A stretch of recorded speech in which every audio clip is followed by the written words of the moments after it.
Hello and welcome to Tuesday Newsday, your number one resource for the entire week's worth of VR news. Facebook Connect is just a week away, HTC just announced the Flow, Varjo has a VR announcement in just 2 days, and Pimax is about to announce something as well. Things are finally heating up like crazy in the VR space. October seems to be the VR month of the year, plus some details on 3 Oculus Prototype headsets were given by Facebook themselves. And one of them looks very familiar. This is a fun one, and there's lots of cool stuff to unpack, so let's just get right into the news. Microsoft hasn't really talked virtual reality in quite some time. They've been in the space for years now with Windows mixed reality headsets and a few other software offerings, but their presence in the space has been relatively low in the past couple of years. Well, a brand new VR prototype controller from Microsoft has just been shown off, and it's interesting to say the least. It looks a little, yeah, anyways, the actual function of the prototype is really interesting. Using a system of plates and motors and capacitive sensors, this controller adapts its size to whatever object you're holding. For example, if you're holding a cone or a vase, the actual controller itself physically changes to accommodate the virtual item, obviously bringing a sense of real-life physicality to virtual reality. And this is cool, but it does seem to be an early prototype, and I'm not sure how practical this would actually be, as it looks pretty bulky, and personally there are just better methods to doing something like force feedback or geometry feedback, like the gloves I built with Lucas just a couple months ago, where instead of having an object change shape, motors and strings hold your fingers back,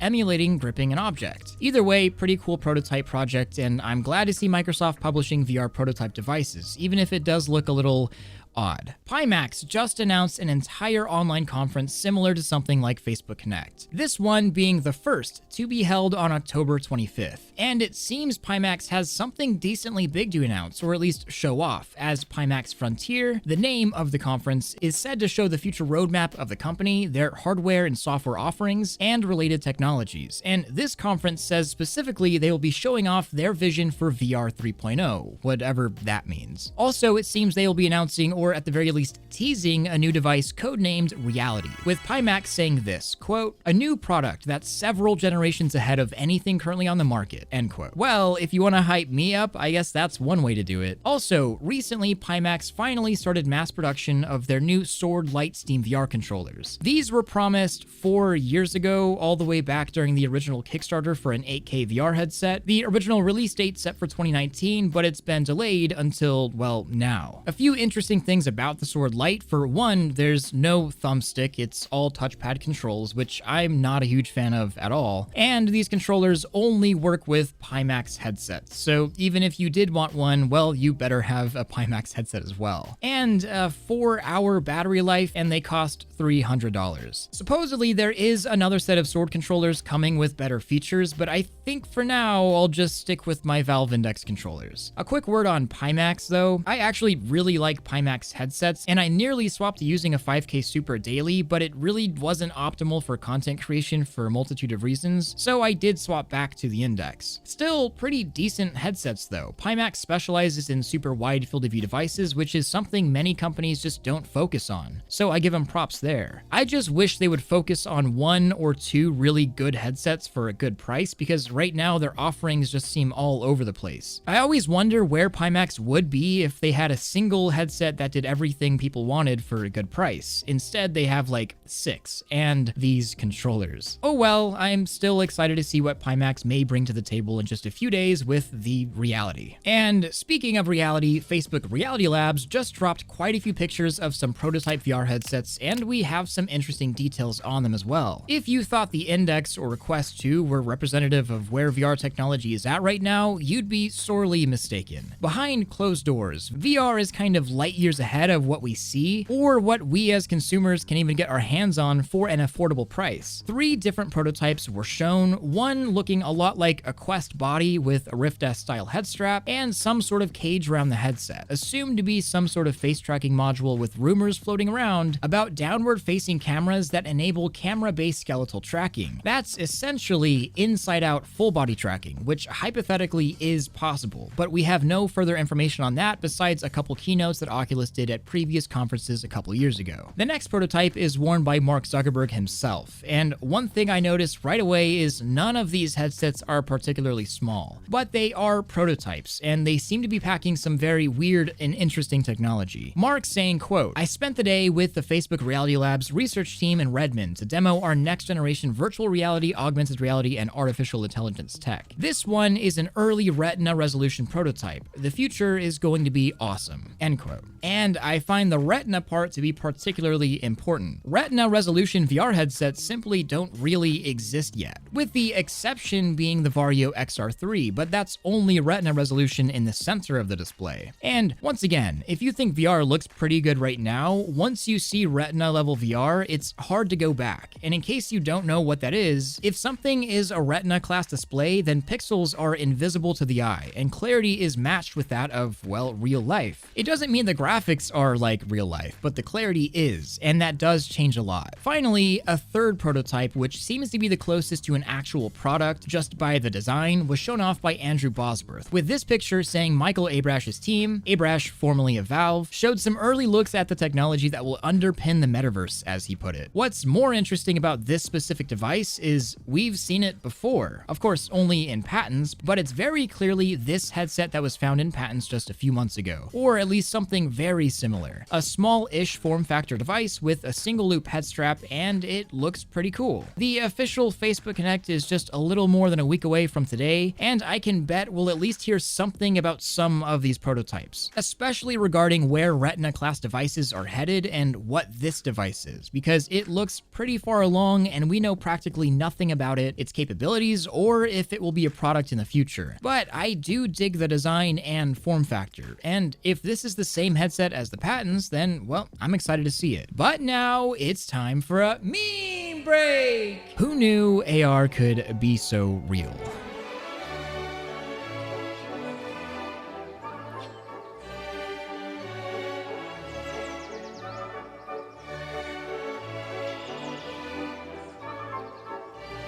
And now, back to the news. Facebook has just made a massive commitment to building the metaverse, announcing they will be hiring 10,000 new people across Europe to build the metaverse, as they say. And this seems like a pretty massive push, calling the movement the Metaverse Product Group. This is likely intertwined with a recently announced rebrand of Facebook Horizon, their oddly exclusive VR social app now called Horizon Worlds. Pitched to be a cohesive social space bringing together workspaces for business, spaces for events, and a built-in world creator. Still looks a little odd and a little dated compared to the social VR that we have now, like VRChat and Neos, and I'm still not sold on Horizon just yet, but we'll see soon. Also related to Horizon is an announcement that Facebook is offering up a $10 million fund to support creators working within and creating worlds within Horizon, set to launch next year, ranging from support for developers working on bringing features to Horizon to a content creator accelerator program to get people up to speed with creating content within the app, to competitions for world creators and builders. But I guess if you do have one incentive to use Horizon, then some extra pocket change may be one of them. HTC just announced the HTC Vive Flow, if you haven't heard, and I did make an entire video on the device as I went to the press event to check it out, and I gotta say, it's interesting. Since I already have the full video, I'll keep it short here to specs and my basic opinion. The Vive Flow is a very small form factor and light VR device that HTC calls immersive glasses. The resolution is at 1600 by 1600 per eye with a field of view of 100 degrees, and the headset is 6DoF,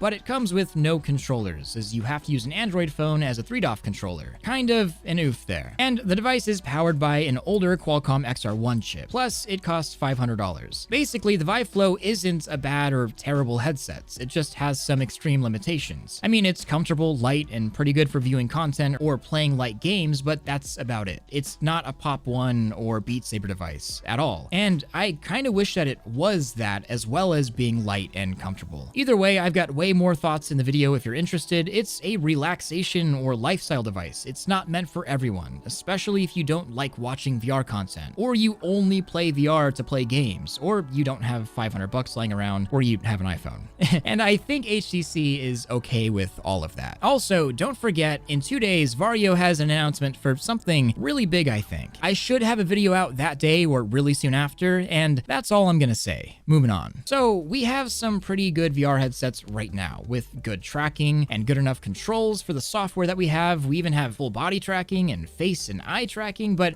really, for the most part, virtual reality is reliant on your input and what you see. There's not much sense of touch within VR unless you have something like a haptics vest, or you spend a ton of money on a set of gloves that may or may not even work with the desired applications. And there's a lot of people on this exact problem. A group of researchers at Johns Hopkins University have been really trying to get touch down, with this research paper titled "A Sense of Touch Could Upgrade Virtual Reality, Prosthetics, and More." They've been trying to figure out what is touch and how can we emulate it, both for providing realistic material interactions in VR, but also to give those that have lost sense of touch due to losing a limb or other circumstances a chance at feeling something again. One interesting experiment at the University of Chicago applied dozens of textures to people's skin on a moving drum, and the vibration of that friction was measured, in hopes of emulating that touch through other technologies, like these tiny vibrating actuators positioned on a patch that can vibrate at a multitude of frequencies, allowing for, at the very least, some representation of touching different surfaces. This, in general, is just an interesting, easy to read deep dive into haptics touch, its applications, as well as difficulties, and I'll link it below. A big takeaway is that, yes, a lot of these haptics, like a haptics vest, are just vibrations, but with enough time using it and outside stimuli, those vibrations can link to reactions in the brain, leading you to sort of connect touch with a vibration haptic feedback, and I find that pretty cool, and gives a little more meaning to just vibration motors in VR. But now it's time for question of the week from Justin Perry. Have you heard anything about Quest 2's melting while charging without the out-of-box cord and brick? My friends just did, so be careful, people. No, but that sounds like a very, very serious problem.